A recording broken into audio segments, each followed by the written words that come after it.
Alrighty, good evening, ladies and gentlemen, and thank you for coming out this evening. We're going to do a quick tour through, 1,400 years of theological history of the Western world.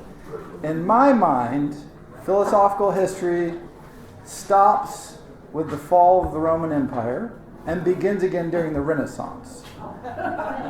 That 1,200 year gap, I generally tend to sort of gloss over. However, this is intellectually dishonest. So, we're going to revisit that, and this is the history of the Western Church. Grossly simplified, of course, because there's a lot of history there. But basically, that's what we're going to cover tonight. And what I particularly want to focus on are the heresies. Because what the heresies let you know is where the arguments were. And I think what you'll see is that many of the arguments are arguments that have never stopped. There's still arguments within the church, and some of them are arguments that continue outside the church.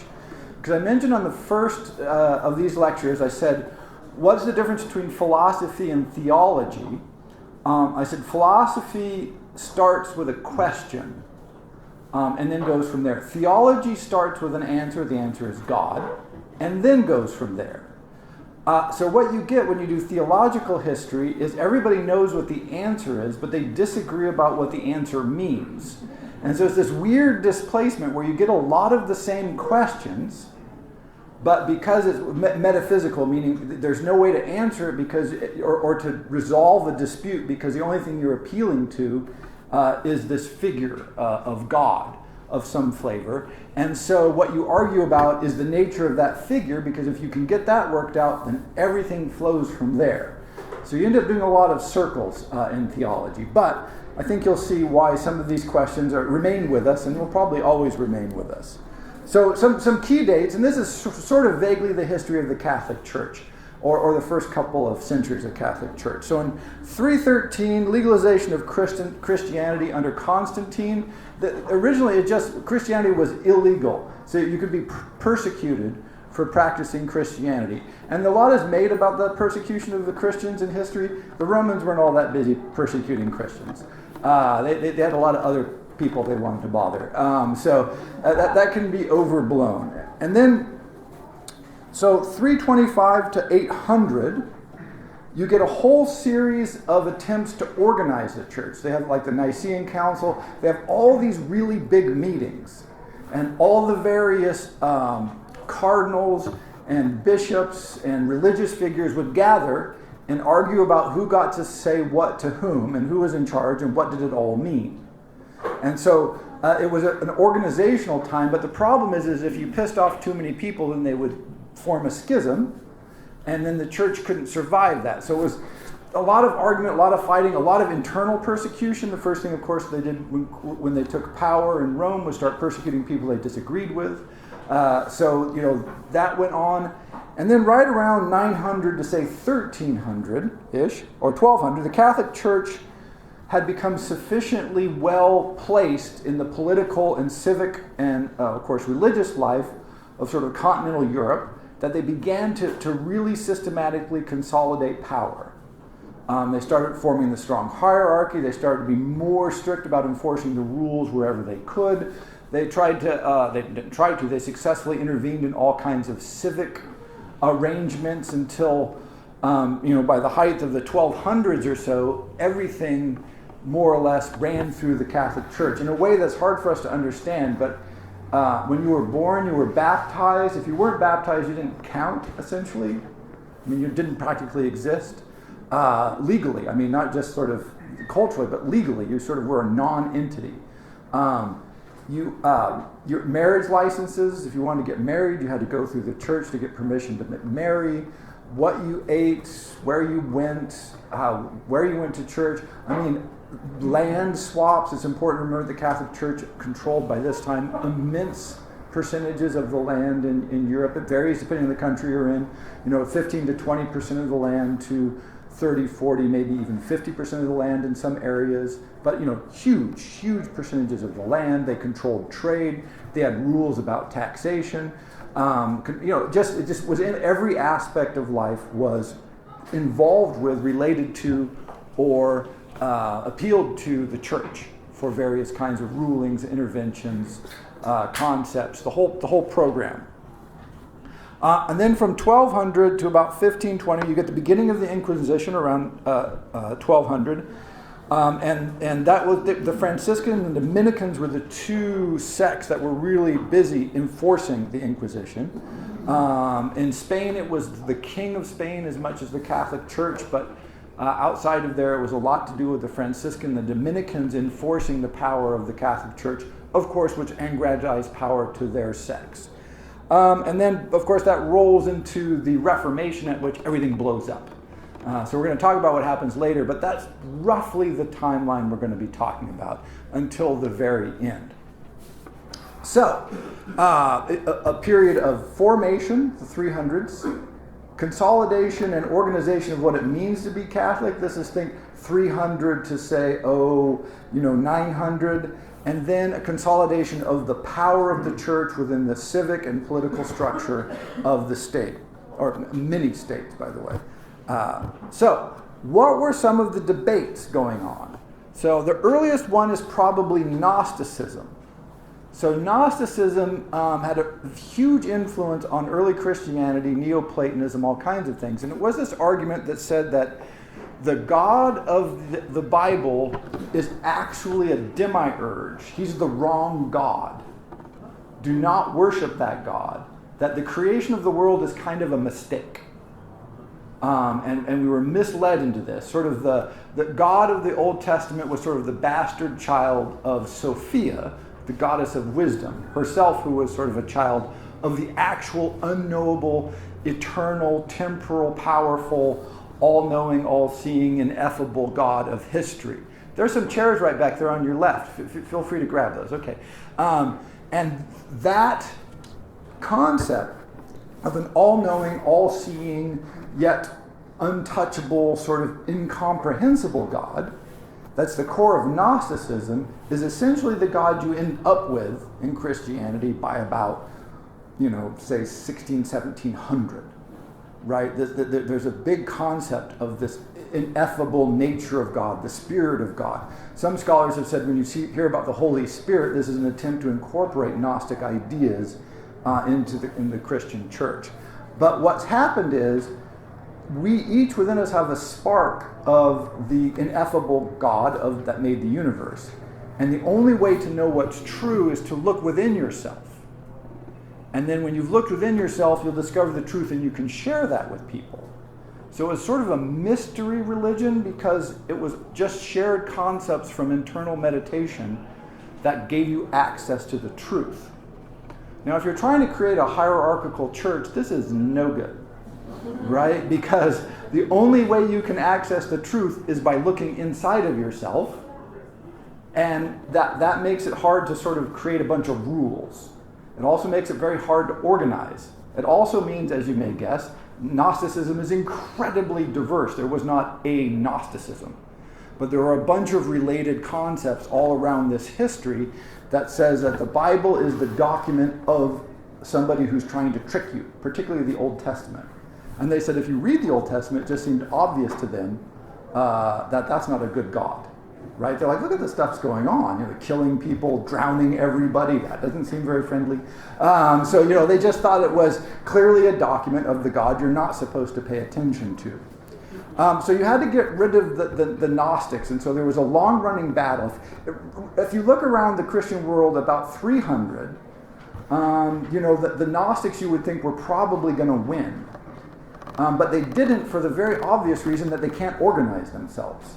Right? So the problem with having something that can't be organized is you can't organize it, and it will lose every time to something that can be organized. But it's a great detail of history that Gnosticism was condemned by the Catholic Church, or the early Christian Church, by the Islamic Church, by the Zoroastrians, and by the Emperor of China. So it may hold the record for the most widely condemned concept of its time, because it spread a long ways, but it always had this central problem of how do you organize this into anything that's structural, that can survive. Really, it's pretty difficult. So Gnosticism was an early argument. So Arianism, the primary reason for the Nicene Council that was called early on, the 325-ish, was the Arian problem. And Arianism, as it says here, is about the nature of Christ and the Trinity. So if you've ever wondered about the Trinity, everybody says Christianity is monotheistic with God, Christ, and the Holy Spirit, which does not add up to one, right? So this is always that core problem. And so if you were ever confused by this, don't feel at all bad. The church has been arguing about this from day one. And the Arians basically thought that this was preposterous. There can't be three gods if you're a monotheistic religion. They believed in monotheism, and they said there's one God, and that God created Jesus. Now this seems like a sort of obtuse, obscure, argument, but it was a multi-century running battle. Many people were killed, pitched battles were fought. Many of the Arian invaders were going with the Arianism, right? Many of the Gothic groups thought Arianism was just obviously right, because again, you think monotheism, and you go, okay, we're a monotheistic religion. So remember, most groups were originally polytheistic.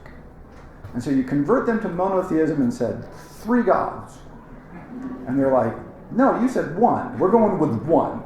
So in a way, they sort of just took the easy way out and said, no, there's only one. And that God at some point created Jesus. He's a later addition, who then comes down to earth, which is then a big debate. What is the nature of Christ when he's on earth? Is he just a really good human? Is he a really good human who was born of God? Is he actually a being who was here at some point incorporated like an angel, right? Had the spirit of an angel in a human form? Or was he in fact totally divine the entire time? Each one of these and many other lines have been taken. But the Arians were there with, like, he was created by God, divine but created by God, but not God. So the problem with this is, if he's not God, then sacrificing him cannot save you. So that is the big, then they say, well, who can save you? Only God can save you, and so you need a relationship with God. So this was a huge debate. And then roughly, a century later, you have Pelagianism. And this is the idea that, look, man is not born with original sin, and we can choose whether or not we do good or evil. Now, again, like the Trinity debate, this seems like, okay, why is that a big deal? Ooh, very big deal. What is the role of a priest if you can choose to do good or ill? And what is the role of Christ's sacrifice if you have no original sin and you can choose to do good without him, which means you can go to heaven without any intervention of God at all? You can do it all on your own.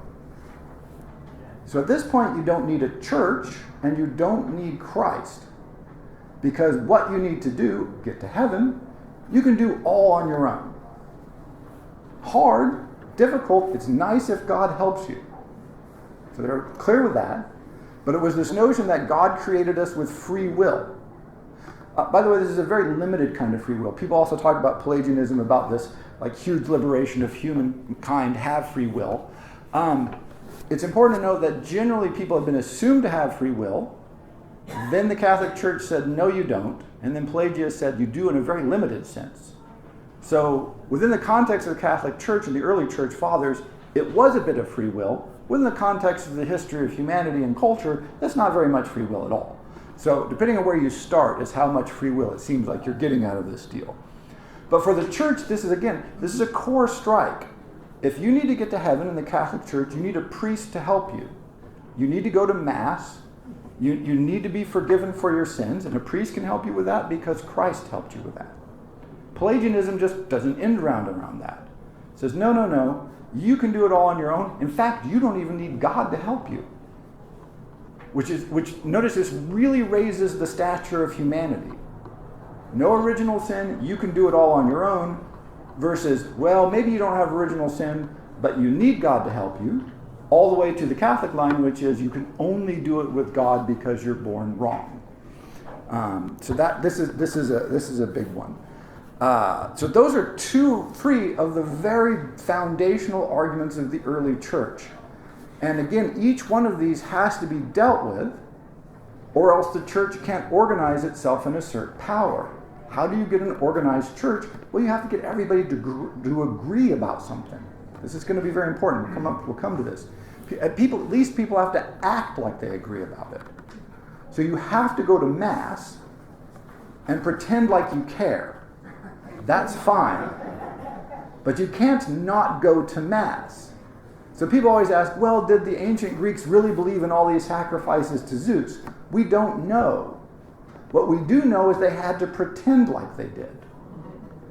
And they pretended pretty significantly as if they did. So probably they were just like us. Some people did, some people didn't know, some people didn't, but you had to play along. So the Catholic Church was intent on making you play along, because otherwise they lose control, they lose power, they have no way to keep their religion going, because how do you organize this?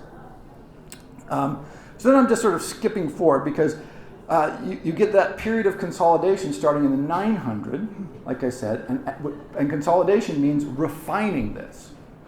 And so the Catholic Church's power grows, and so factions within the church resist aspects of that power and want to put forward new ideas or keep old ideas that the church had been just sort of playing along with alive. And remember, you're covering this huge span of cultures of this, many different languages, many different histories, many different countries.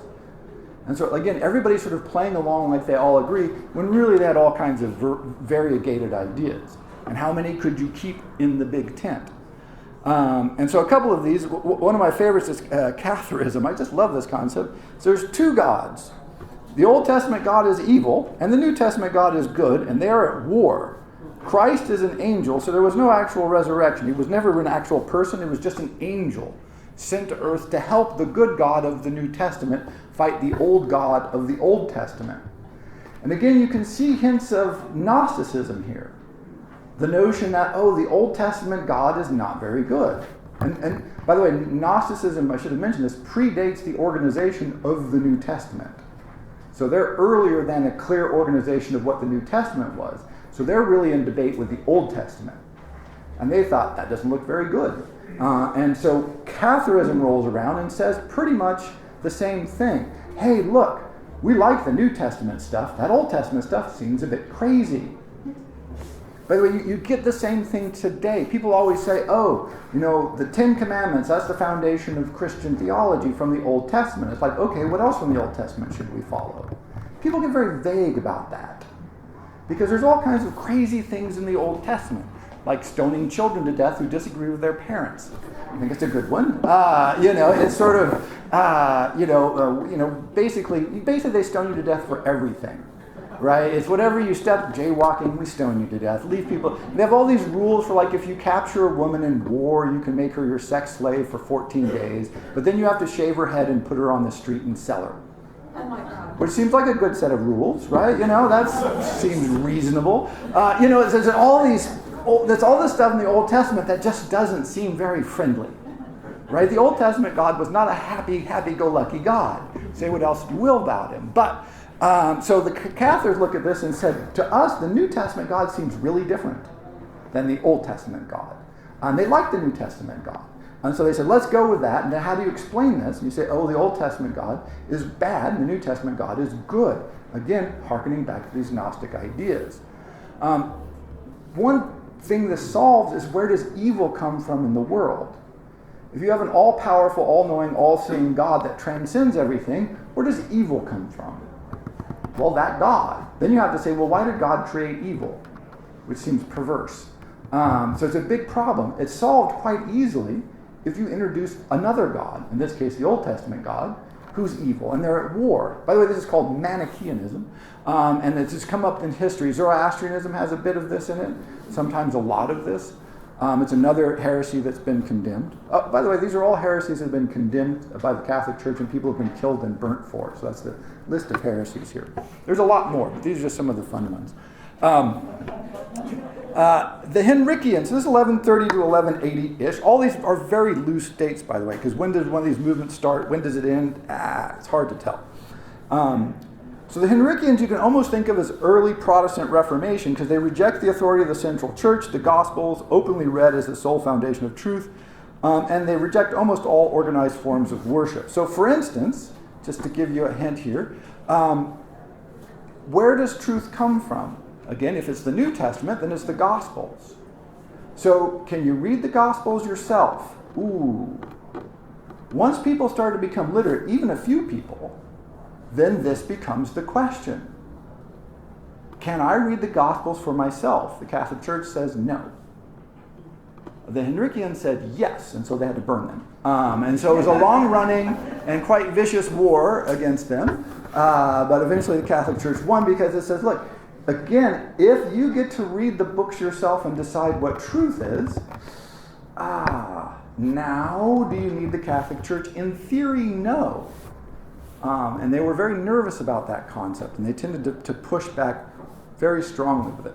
So by the time you get to the Protestant Reformation, notice that several of the ideas that are core to the Reformation in the 1520s, 1530s, have been around for centuries. I mean, that's one of the things that kind of blew everybody in the Catholic Church away when Martin Luther takes fire, is they're like, look, all these ideas have been around. Why all of the sudden is everything changing? Because the Henricians had a big part of this 300 or 400 years earlier. And yet they were able to repress the Henricians. They weren't able to repress the Lutherans, Martin Luther. And then probably the most dangerous idea is the Fraticelli. It's strict adherence to a vow of poverty. All wealth and property were seen as falling from the true teachings of Christ. So the Catholic Church was at this point pretty rich.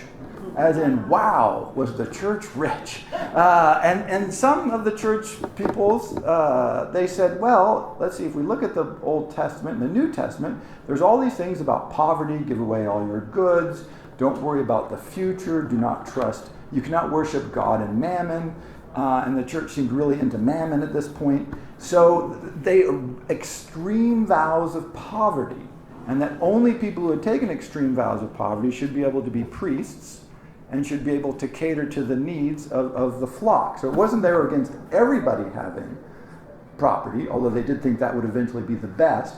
What they were opposed to was particularly religious figures having it.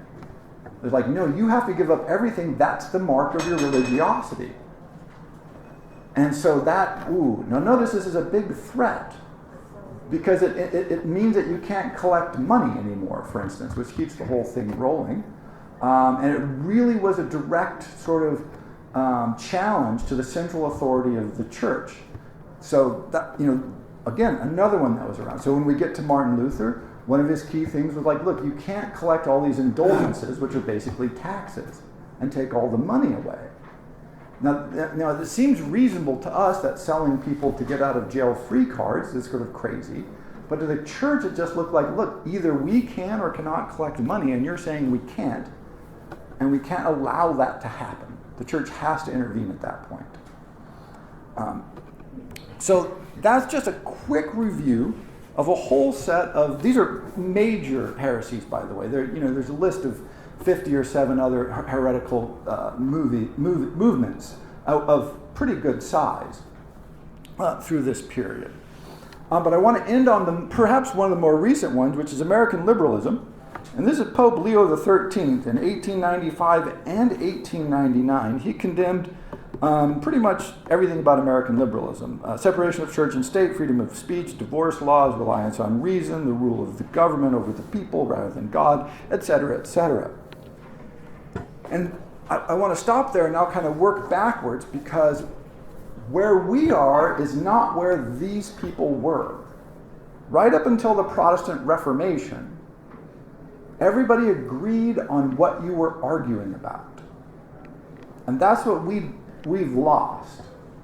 See, they knew that if you got God right, everything else followed.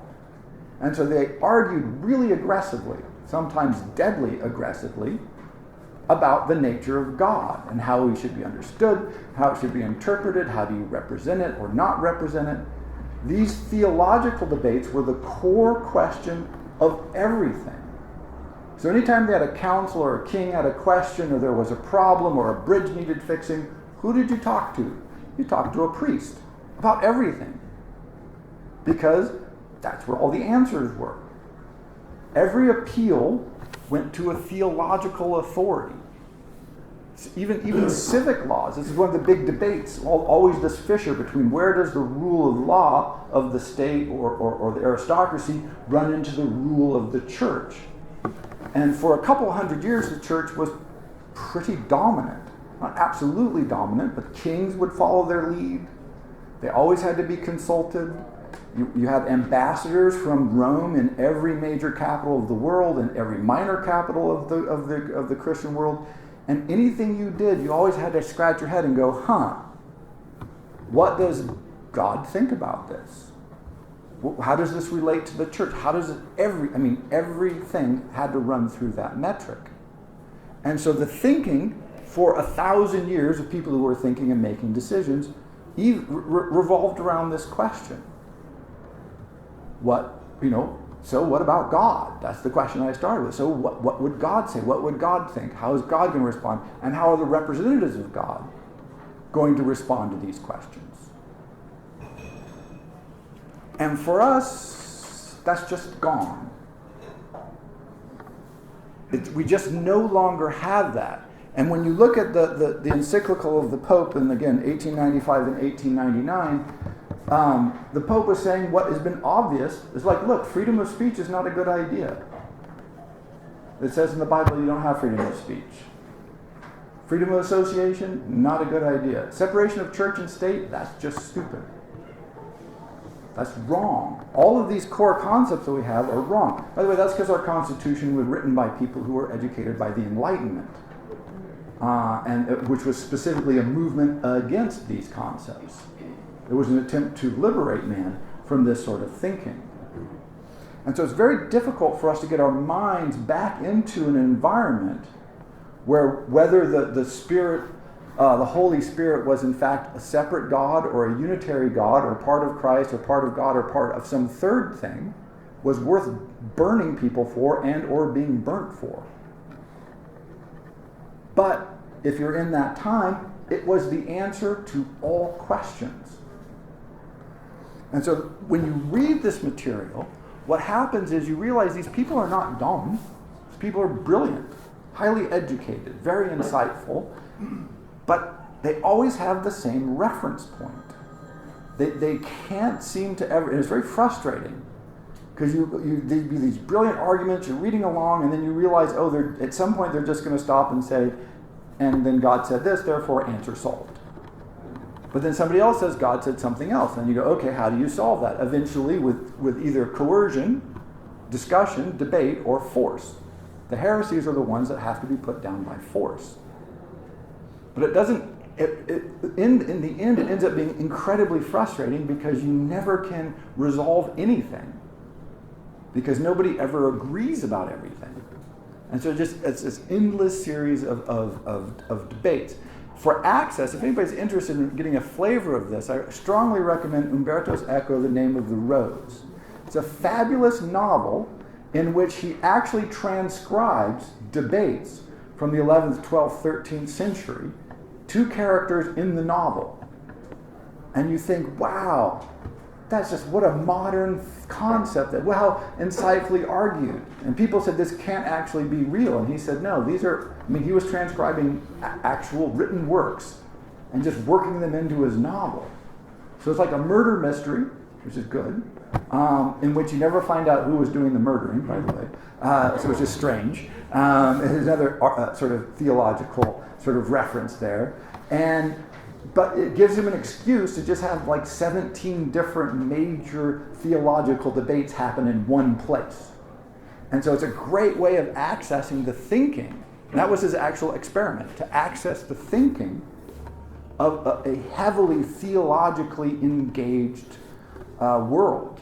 What is the intellectual environment like? And again, it's not that they can't think, it's that their thinking is heavily, heavily constrained by this one core assumption. And that just, it ends up being both powerful but also incredibly limiting, because you can't resolve it. It just moves on.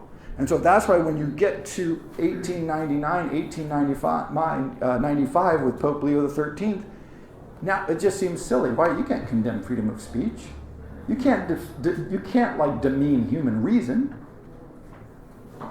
He can, because that's the entire history of the church. If human reason is an accurate guide to the nature of God, well, you might be a Pelagian or a Henrician, because you could read the Gospels for yourself and determine what they mean with your reason. Those are heresies. That's no good. The notion that freedom of people of gathering, right? Well, now you get to this whole Gnostic thing. Right? If anybody can gather anytime they want and discuss whatever they want, how do you know they're not discussing bad things? How do you know they aren't Gnostics? The worst of all possible things. Or Arians. That would be terrible. Right? And so, again, but we just look at it and go, well, of course, that's just obvious. But we're way... by the time you get the Reformation and then, of course, the Enlightenment, what happens is we've totally shattered that worldview. And so people like to say, America was a country founded on religion. No, it wasn't. It was a country founded on not agreeing about religion. It was a country founded on the avoidance of arguing about religion. And I think I should point this out. So when America was founded, the freedom of religion clause was put in place not because the people believed in freedom of religion, it's just because all the states had different state religions. And so what they meant was, well, no one will ever sign up to join all the states if we don't let each state determine what the main religion will be in that state. Because you had Catholic states, you had Calvinist states, you had Lutheran states, you had states that were sort of evenly split within them. Presbyterians, I think, were out there. So you had all these different groups that had sort of centralized power in various of the colonies at that point, of course, before they become states. And so freedom of religion meant freedom for each state to determine what people should do. And then slowly over time that got worked out to just let them do whatever they want. Because of course what they found out very quickly is if you tried to enforce theocratic rule in one place, people just upped and moved. Right? This is the key. This is the key to being the Catholic Church and controlling huge swaths of land. Most people couldn't up and move because it was Catholicism for 600 miles in every direction. But if Catholicism is ruling in Delaware, but Maryland is Lutheran, it's not that hard. It's not that hard to get there, right? It's a couple miles that way. And so it worked towards this notion we have now that, well, everybody's free to choose. But notice if everybody's free to choose, you don't have religion as a state-organized hierarchical system anymore. I mean, it's around, but not like it was around in the Middle Ages. It's a completely and utterly different way of looking at the world. And you know this because if you look at where our government works, or our governor's office, or the president's office, or whatever, you have economic advisors, you have scientific advisors, you have military advisors. In the ancient world, you had 17 religious advisors. I mean, they had a guy who knew something about fighting, maybe. They didn't have economists, which may or may not be a good thing. But they had no science, of course, at all. So you didn't need those scientific pesky people around. So any question, again, was appealed to the church. And then once the Reformation takes place, of course, then you get a huge, just sort of chaos ensues for a while. That really has never settled down. And so all of these heresies roll along until they blow up again in the big event that sets off the modern world in the West. By the way, this is all in the West, which is the Reformation. And the Reformation is simply the first heresy that won. Right? It's the heresy that broke the power of the church to control heresies. And again, it sounds very much like Henricianism. It says, okay, you do not need a pope. If you're the head of the Catholic Church, someone saying you don't need a pope is not very appealing. Right? You're like, no, you definitely need a pope. But for a lot of people, they said, no, we don't need a pope anymore to access God. We can access God directly. Notice they weren't saying you could get rid of God. That hasn't come around yet. But they were saying you can access God directly, which again is right back to this Gnostic idea, or at least a part of it. Do you even need priests? See, some Protestant sects say, no, you should not have priests at all. And then pretty soon they said, well, you should have priests, and pretty soon they said you should have priests, and then some of them said you should have priests in really big churches who collect a lot of money, but we're totally different from the Catholic Church. Right? So that's sort of the evolution of the reintroduction, because you can't get organized again. Right? How do you organize this? And so that was one of the core concepts. And it's a concept that comes from, again, you can see elements of it, Pelagianism. Do people have free will? The Pelagian debate about free will is still going today. It hasn't stopped. It's probably not going to stop. Fascinating enough, scientists have, for some reason, a group of scientists have decided we don't have free will anymore, on the most preposterous evidence anybody's ever assembled. But that's okay, because in the history of the debate about free will, there's been many preposterous arguments. And so I think it's nice for the scientists to weigh in with their preposterous arguments. They're trying to do these psychological studies and demonstrate like nerve movements. It's all nonsense, but it's fascinating nonsense. But this debate, because it's a metaphysical concept, and so it's hard to prove or disprove metaphysical concepts. Always is. It's one of those root core problems. But now they theoretically have gotten rid of God. My favorite one is people heard that the universe might be a hologram. People heard this one? If you've ever read any medieval theology, it's totally recognizable. For whatever weird reason, a bunch of people in Silicon Valley have decided that medieval theology should come back. Because it's exactly what it is. It is precisely the arguments that were taking place 500, 600, 700 years ago. We're living in an illusion behind which there's some ineffable, super powerful force that actually runs and shapes everything.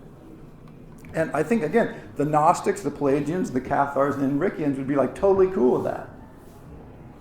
Like, yeah, return to cosmology. All of a sudden, there's this single unifying force that makes the whole world. By the way, this has nothing to do with science.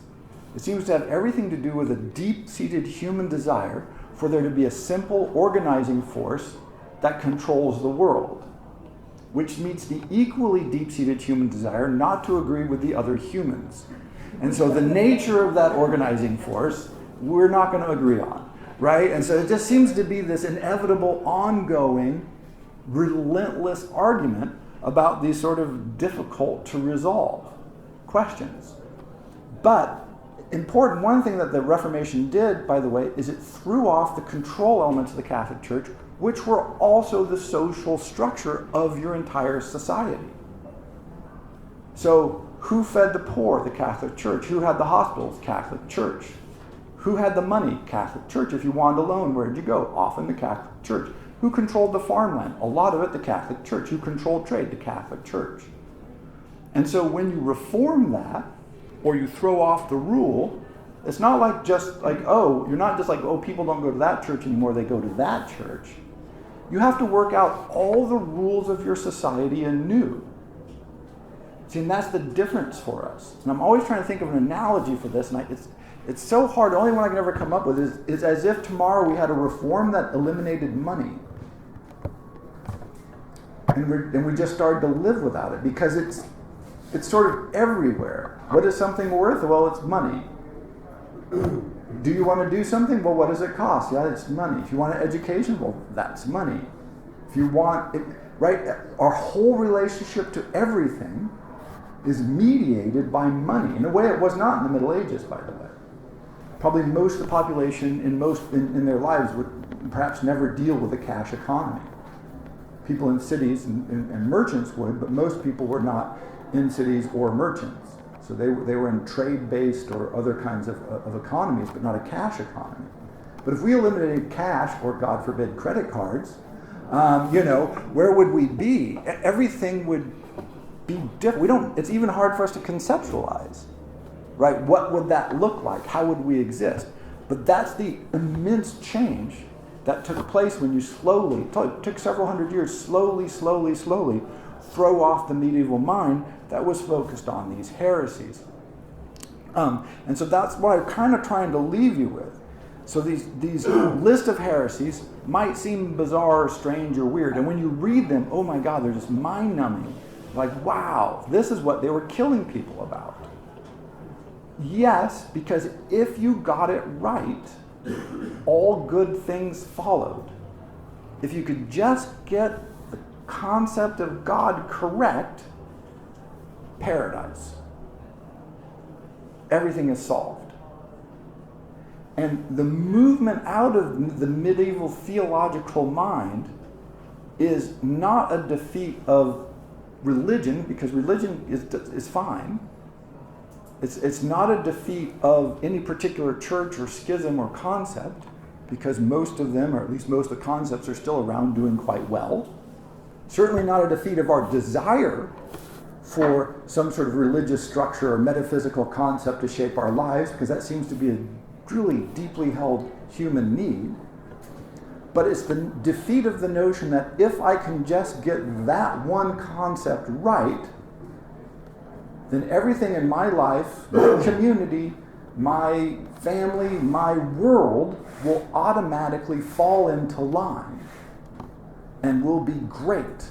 It's sort of the way we think about the economy. Oh, if the economy is good, everything else will be fine. Although that's kind of falling on rocky ground these days. But that notion that if we can just get the economy right, then all the good stuff will follow. That's the break with the medieval mind, with that theological outlook. Getting the God right, we don't think solves all our problems. In fact, we associate it kind of with a lot of debate and trouble more than solution anymore. And so we've crossed this chasm. The Reformation opens the chasm. Remember, the debates were there, and then the Enlightenment movement, both of which we're going to come to, sort of totally destroys it. We can't get back. You can't get back there from here. So, that is a quick review of 1,200 years of Catholic heresies and concepts and how we moved out of it. And so I want to move from here. Next time I'm going to talk about the Islamic Golden Age, because while all this is going on, Islam is having its Golden Age, without which there would be no Renaissance. So Islamic Golden Age, then we'll go Renaissance, and then we'll go Enlightenment, because those are the three steps. You need basically an Islamic Golden Age, then you need a Renaissance, and then you need an Enlightenment to get where we are today, more or less the modern world. So thank you very much.